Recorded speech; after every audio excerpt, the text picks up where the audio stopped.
c'est Olivier et Laureline. Bienvenue sur Tabibito, notre podcast qui vous fait voyager au Japon. Ici, nous vous emmenons à la découverte du pays du soleil levant et de sa culture à travers nos expériences de voyage. Tabibito, c'est aussi un podcast qui va à la rencontre de ceux qui y ont vécu ou qui s'y sont expatriés. Alors, partons maintenant ensemble à la découverte du pays du soleil levant.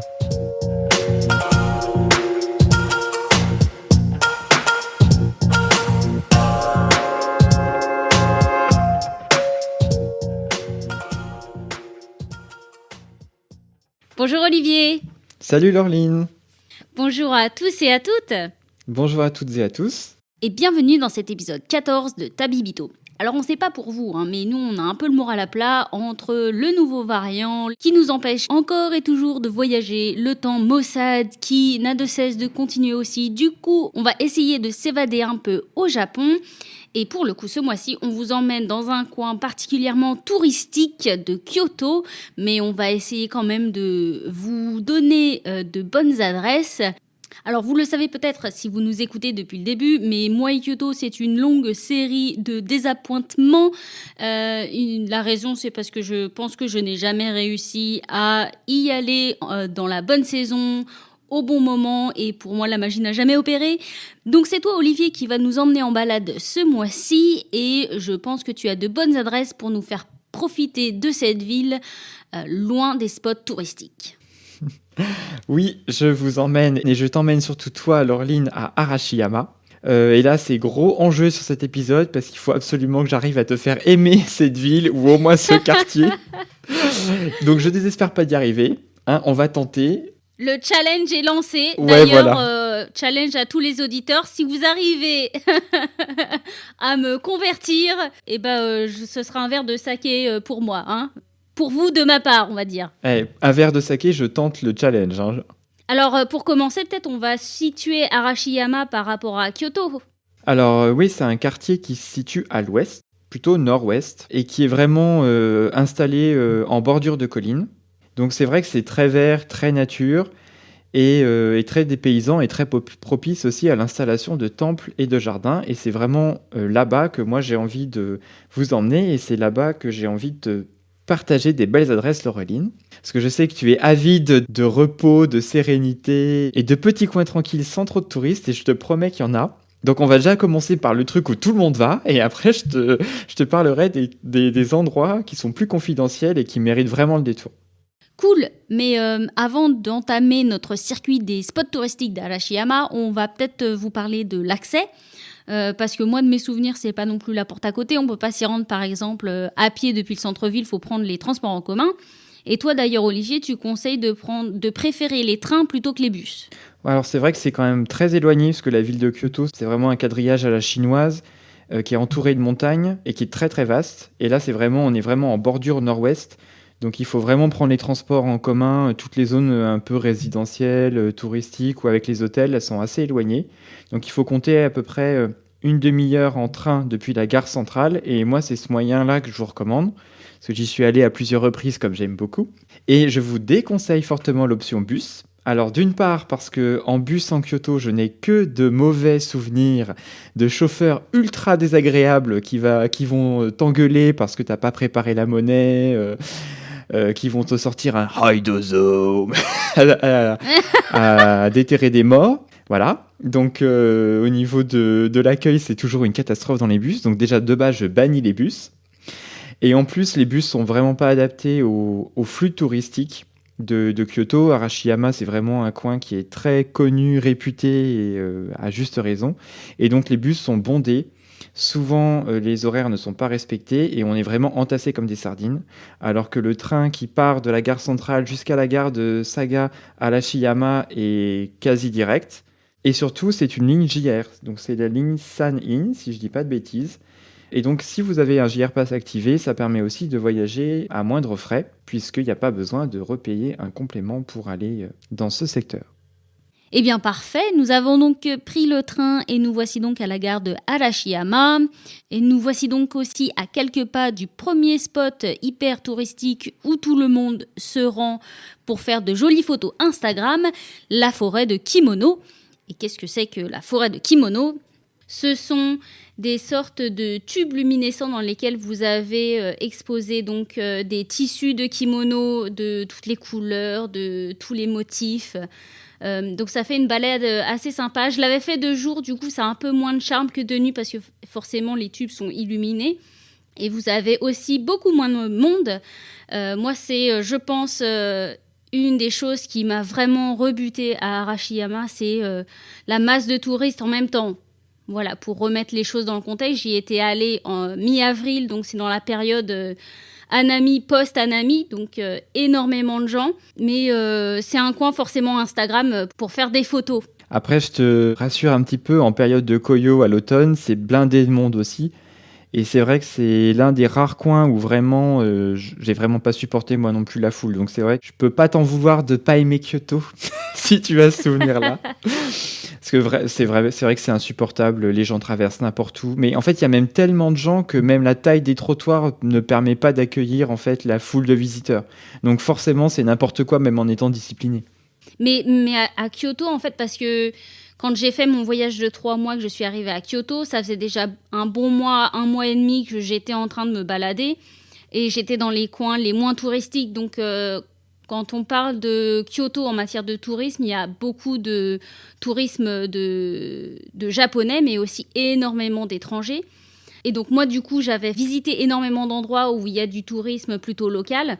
Donc j'étais toujours bien accueillie. Mais à Kyoto et les alentours, en fait, il y a tellement de débordements d'étrangers qui pensent que parce qu'ils sont à l'autre bout du monde, ils peuvent faire n'importe quoi, que les Japonais, en fait, ils sont un peu en retrait, ce qui est totalement compréhensible. J'ai jamais vu autant de panneaux, ne faites pas ci, allez pas là, faites ça comme ci, faites pas ça là.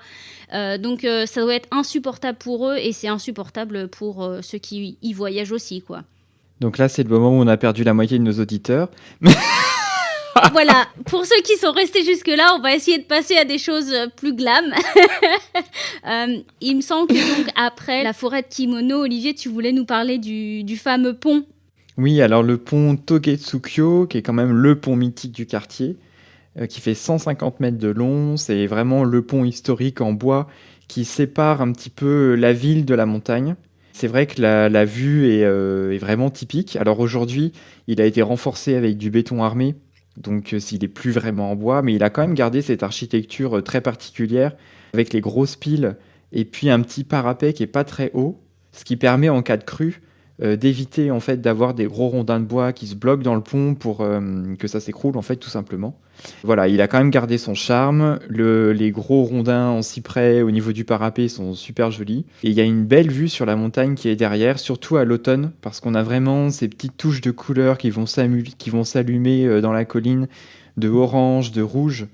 Et juste faire une simple balade sur la rive en regardant le pont et en montant petit à petit vers le pont, bah, ça permet de se mettre un petit peu dans l'ambiance dans ce qu'on va voir et puis de se dire tiens, on va remonter un peu le cours de la rivière, on va marcher un peu le long de ses méandres et puis voir qu'est-ce qui peut se cacher dans ces petits sentiers de montagne.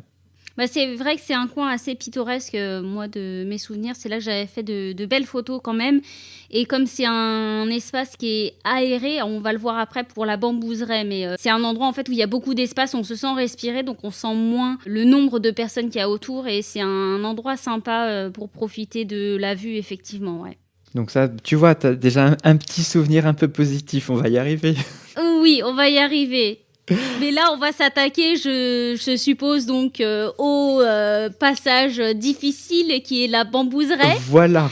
Alors moi, juste avant, ce que j'avais fait, parce qu'il y a des petits échoppes de street food, un de mes souvenirs sympas aussi, c'était d'avoir grignoté des crabes en stick, tu sais, en bâtonnet comme ça.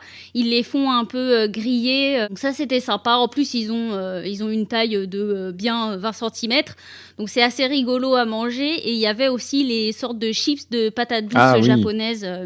Ça, c'était le moment sympa, la bouffée d'air et encore bouffée d'air parce que on est comme des sardines à essayer, tu sais, comme les carpe-coï quand tu leur jettes de la bouffe, et ben on est tous là comme ça à essayer de choper notre cône de chips de patates avant d'entamer donc la bambouseraie, qui est effectivement un coin extrêmement joli. Les bambous sont très hauts. Et donc, il y a tout un petit sentier qui circule à l'intérieur. Je pense qu'il faut juste y aller à la bonne période pour en profiter, quoi. Alors après, la bambouseraie, de toute façon, à mon avis, hormis arriver à 6h du mat, c'est difficile d'avoir une photo comme ce qu'on peut voir sur Internet ou dans les guides sans personne dessus. C'est vrai que moi aussi, je trouve... Alors autant là, il y a vraiment le côté beaucoup de touristes, mais c'est pas forcément la foule qui m'a gêné.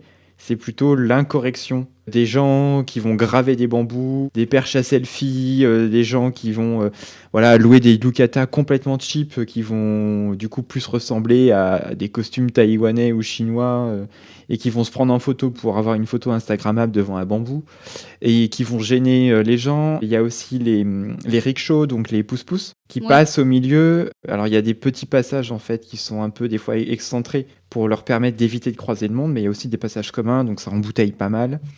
Voilà, plus les perches à selfie, plus les gens qui parlent fort. C'est vrai que réussir à se poser et à entendre le bruit des feuilles de bambou dans le vent, ce qui est quand même l'intérêt d'une bambouseraie avec la beauté de la nature, c'est un petit peu tendu quand même.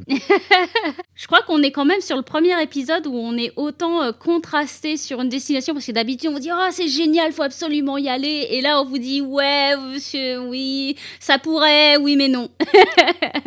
Non, mais on va se rattraper. Mais en parlant d'incivilité, en fait, moi, ça me fait penser parce que au cœur de cette bambouseraie, vous avez un sanctuaire qui, moi, m'intéressait beaucoup parce que historiquement, je trouvais l'histoire très belle, en fait, où les princesses impériales, avant d'être envoyées comme prêtresses au sanctuaire Issei, qui est un des sanctuaires les plus importants du Japon, allaient se purifier pendant 3 ans dans ce sanctuaire, qui est vraiment minuscule. Alors, il faut imaginer la masse de touristes. Il y a un torii en pierre qui est en fait d'origine, qui est un des plus, on va dire, archaïques du Japon. Et moi, je suis une amoureuse des torii, donc je voulais absolument le voir.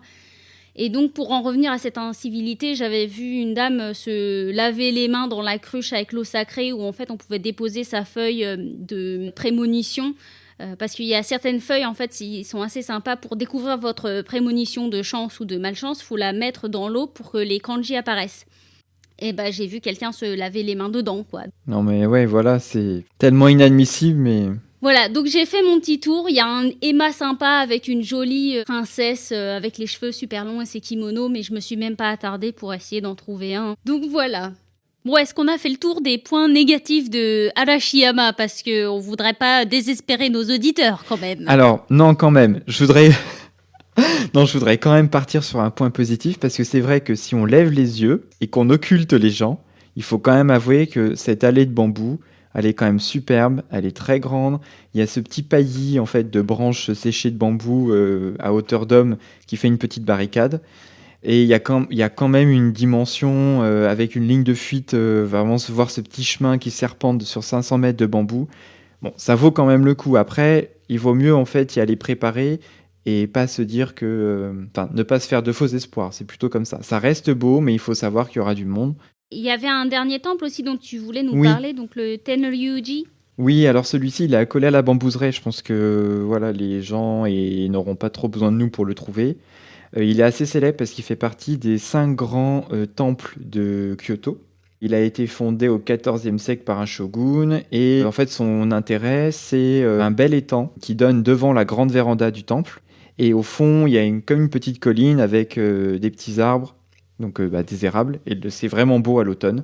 Là la vue sur le lac avec les érables qui se reflètent dans le plan d'eau qui est complètement plat, ça fait vraiment une belle perspective, et vraiment rester sur la terrasse du temple pour pouvoir admirer le spectacle, c'est déjà bien. Alors même si à nouveau il y a du monde et on ressent pas complètement le zen comme on pourra le ressentir dans les autres lieux d'après. Ça c'est vraiment un temple que je recommande. Et au printemps il y a aussi un immense cerisier pleureur. C'est le plus beau que j'ai pu voir au Japon en cerisier pleureur.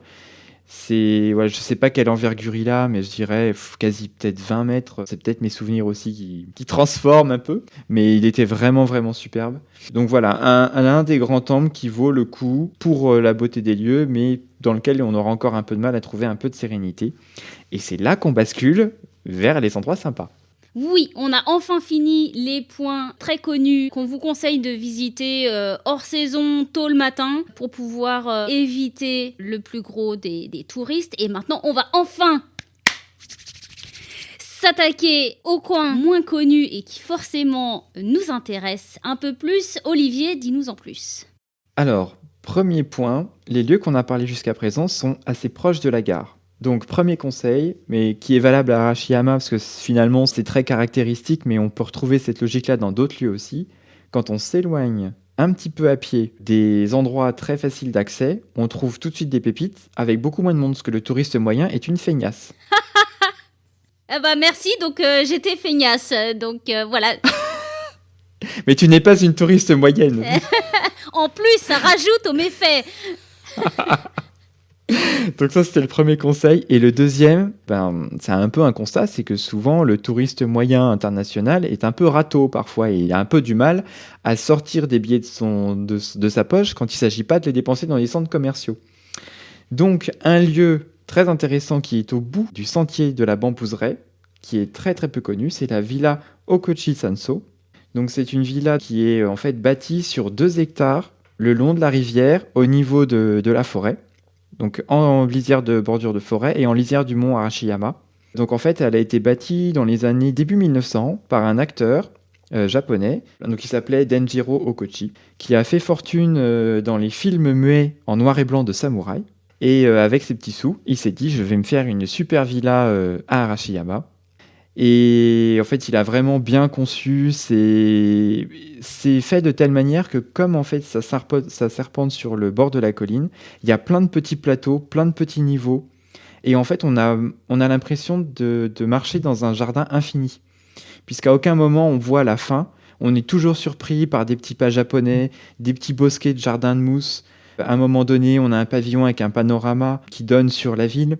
En continuant un petit peu de l'autre côté, on a un panorama qui donne du coup sur la rivière et sur le mont Arashiyama, où là vraiment au printemps c'est magnifique en fait.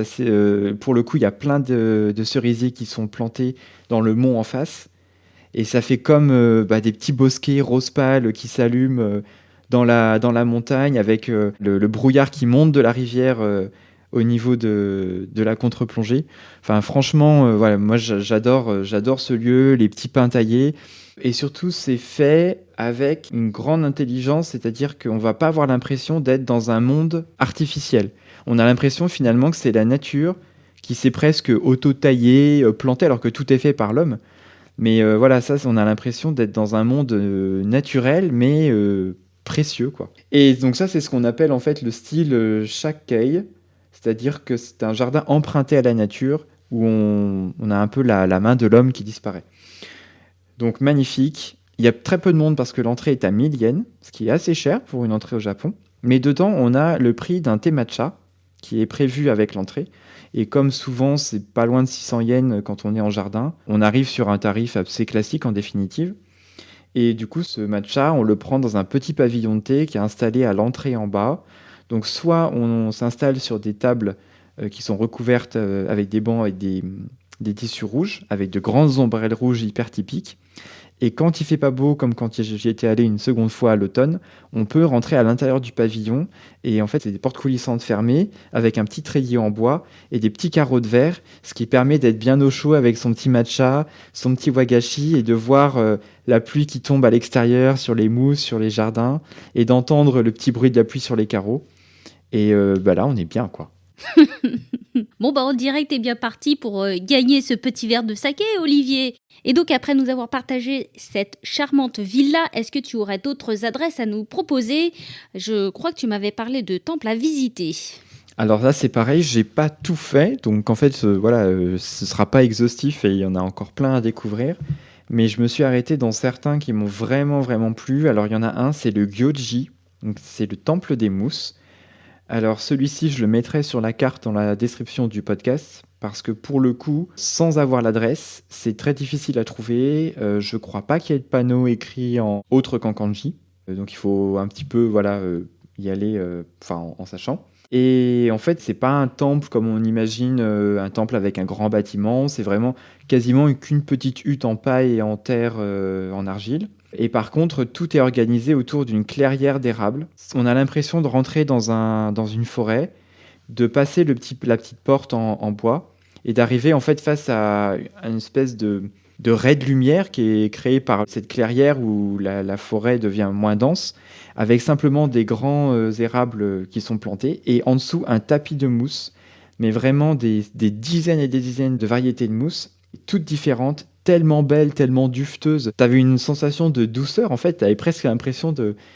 Enfin, presque envie, en fait, de te rouler dans le tapis de mousse, tellement c'était doux, et comme si c'était de la pluche, tu vois. C'est vraiment pour la nature, on n'y va pas pour voir le temple, mais vraiment, ce tableau avec les petites feuilles d'érable rouge qui tombaient tout doucement sur ce tapis de mousse vert luisant. Voilà, j'avais envie de prendre des photos à chaque recoin, quoi. C'était vraiment, vraiment beau. Et puis là, voilà, pareil, pas grand monde, parce que finalement, pour beaucoup de gens, j'imagine que c'est un coin de forêt, quoi. Il n'y a rien de typiquement japonais, à première vue, mais en fait, c'est vraiment, toutes les personnes qui aiment les univers Ghibli très naturels, ils vont vraiment s'y retrouver. J'en perds mes mots, Olivier. Tu nous décris de tellement beaux tableaux que j'ai presque envie de prendre mes chaussures et d'aller chercher un tapis de mousse quelque part pour me rouler dedans. Et alors, est-ce que tu aurais des trucs un petit peu moins observation et contemplation à nous proposer ? Eh ben écoute, oui, on peut continuer. En fait, si tu veux, ce sentier-là, donc il n'y a pas de bus. Et donc en continuant, en remontant encore vers le nord, toujours en longeant cette rivière et la colline qu'on voit pas parce qu'elle est sur l'autre versant, on arrive en fait dans un quartier résidentiel, alors qui a été bâti en grande partie à l'ère Meiji, mais qui a encore de beaux bâtiments de l'ère Edo, sans un seul fil électrique. Donc ça, vraiment, c'est cool parce que c'est très dur à trouver quand même au Japon. Donc c'est vraiment des petits bâtiments en bois. C'est vraiment un quartier très luxueux qui est en périphérie de Kyoto, très calme puisqu'en bordure de montagne. Il n'y a pas d'industrie, il y a très peu de commerce. Et donc c'est vraiment très très beau. Du bois brûlé, des petits murs à la chaux blanche, des jardins qui sont taillés et beaucoup aussi de résidences avec simplement des palissades en bois. Un petit kanji très classe sur la porte. Et derrière, en fait, on imagine certainement une résidence très luxueuse qui doit être héritée depuis plusieurs générations, entretenue. Donc cette rue est vraiment très jolie, très typique. Il y a vraiment un côté quartier geisha aussi un petit peu, je trouve. Donc de belles photos à faire. On a surtout l'impression de ne plus être en ville. Moi, ce qui m'a un peu surpris, c'était la sensation d'être complètement à la campagne, dans un quartier historique, pourtant qui n'est pas du tout référencé dans les guides. Je trouve ça tellement dommage de faire le déplacement jusqu'à la Bambouseraie et de ne pas prendre une demi-heure de plus pour aller dans cette rue.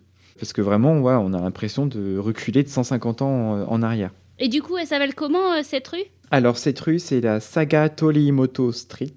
Et puis en fait, au bout, donc encore au bout, il faut quand même beaucoup marcher, il y a 2 temples qui s'appellent le Hadashino Nembutsuji et le Okagi Nembutsuji.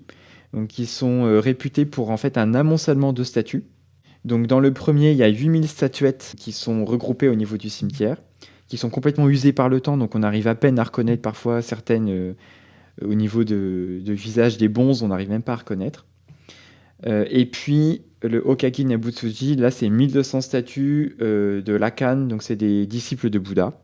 Et donc, le Hadashino Nembutsuji, celui-ci, ça a été vraiment mon gros coup de cœur. Alors d'une part parce qu'à l'automne, vraiment les arbres sont d'une beauté mais exceptionnelle. Encore une fois, c'est à quasi, je pense, 1 heure à pied de la gare de Saga Arashiyama, donc il n'y a personne de chez personne. Et surtout, au fond, je suis tombé par hasard sur une bambouseraie. Ah ! Et donc là, c'était vraiment le gros coup de cœur parce qu'en fait, c'est vrai qu'on est un peu frustré sur la bambouseraie. On est partagé en disant, finalement, elle est belle, mais il y a trop de monde, c'était insupportable. Et là, elle est petite, bien plus petite, mais elle est tellement plus mignonne. Et surtout, il n'y a personne au bout de ce temple. Et vraiment, moi, je suis resté très très longtemps dedans. Et là, pour le coup, tu peux entendre les bruits des feuilles dans le vent. Et en restant jusqu'à la tombée du jour, en fait, il y a des petites lanternes qui sont installées en verre, qui sont posées sur les marches qui mènent sur le petit sentier de la bambouseraie. Et du coup, de voir en fait la lumière qui éclaire les bambous au soleil couchant... c'est super, quoi. Donc voilà, c'est cette bambouseraie-là, en fait, qu'il faut absolument aller voir. C'est ce Harashiyama-là qu'il faut aller voir. Si, comme moi, vous y êtes allé en vous disant « Ok, je le fais parce que tout le monde le fait », maintenant, vous avez d'autres adresses pour profiter de ce quartier de Kyoto qui mérite le détour. Bon alors, ton avis, Laureline ? Eh ben écoute, tu commences à me convaincre. Bon, j'essaierai de continuer sur un autre épisode sur Kyoto. Voilà, moi je dis, il n'y a plus qu'à maintenant, Olivier. Je compte sur toi. Eh bien, maintenant, je pense qu'il ne nous reste plus qu'à passer à notre section coup de cœur, Olivier. Eh ben oui, écoute, parle un peu d'un truc qui t'a plu pour changer sur cet épisode. Allez, c'est parti. Jingle. Jingle.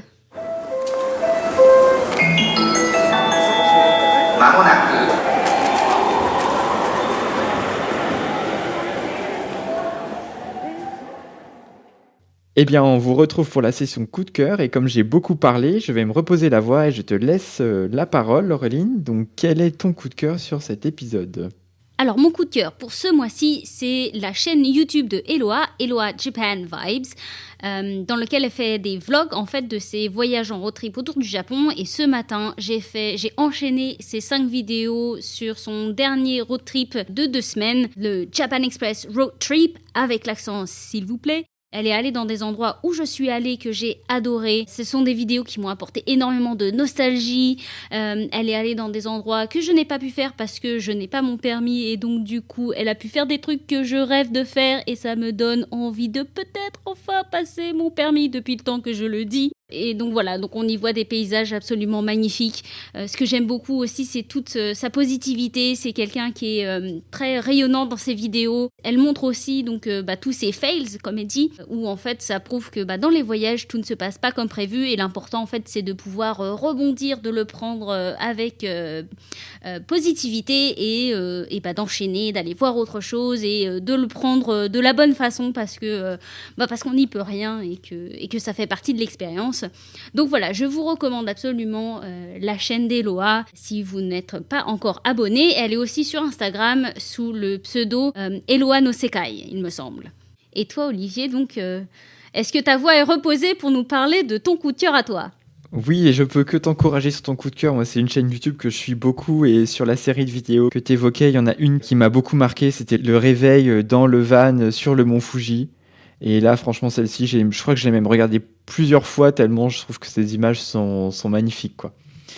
Mais voilà, passons à mon coup de cœur. Alors moi, mon coup de cœur, c'est pas une vidéo, c'est un livre pour cet épisode. Donc, il s'appelle Fables et légendes japonaises de Ippei Otsuka. Donc, c'est en fait vraiment le livre que je cherchais depuis très très très très longtemps, qui regroupe en fait toutes les légendes japonaises qui sont un peu la base de la culture populaire et des enfants. Donc c'est un livre qui coûte pas très cher, il est à 12,90 aux éditions Inis. Donc en fait on va suivre l'histoire du gang des Tanuki, de Sangoku, du pêcheur Taro Ushima sur sa tortue, de Kintaro, de Momotaro, l'enfant qui est sorti d'une pêche, qui est originaire de la région d'Okayama. Et voilà, en fait, je trouve que c'est vraiment bien pour les futurs voyageurs parce qu'il y a beaucoup de références à ces contes, parfois dans des temples, dans des pubs, dans la culture populaire japonaise. Et ça, c'est un truc qui nous manque parce que nous, on apprend les fables de La Fontaine et les contes de Grimm. Et on est complètement ignorant là-dessus, alors que ça fait partie de la base de la culture. Donc vraiment un livre petit prix, très bien écrit et qui fait vraiment voyager, et qui donne envie de rechercher d'autres contes encore pour aller plus loin. Eh bien, je pense qu'on a donc conclu cette section coup de cœur et donc notre épisode 14 dédié à Arashiyama. On espère qu'on vous a pas trop déprimé sur cette première partie d'épisode et qu'on vous a donné envie de poursuivre votre découverte de ce quartier en allant dans des endroits vraiment moins connus.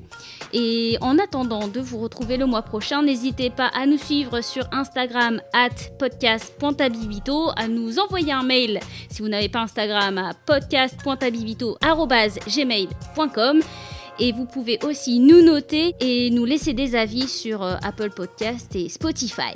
Et oui, ça nous encouragera, ça nous permettra de remonter aussi dans les plateformes. Donc si vous avez aimé l'épisode, n'hésitez pas à nous donner un petit coup de pouce sur Spotify ou Apple Podcast. Merci donc à tous et à toutes de votre écoute et de votre fidélité. On vous dit à très bientôt. Rendez-vous le mois prochain pour une nouvelle destination. Merci à tous et à très bientôt.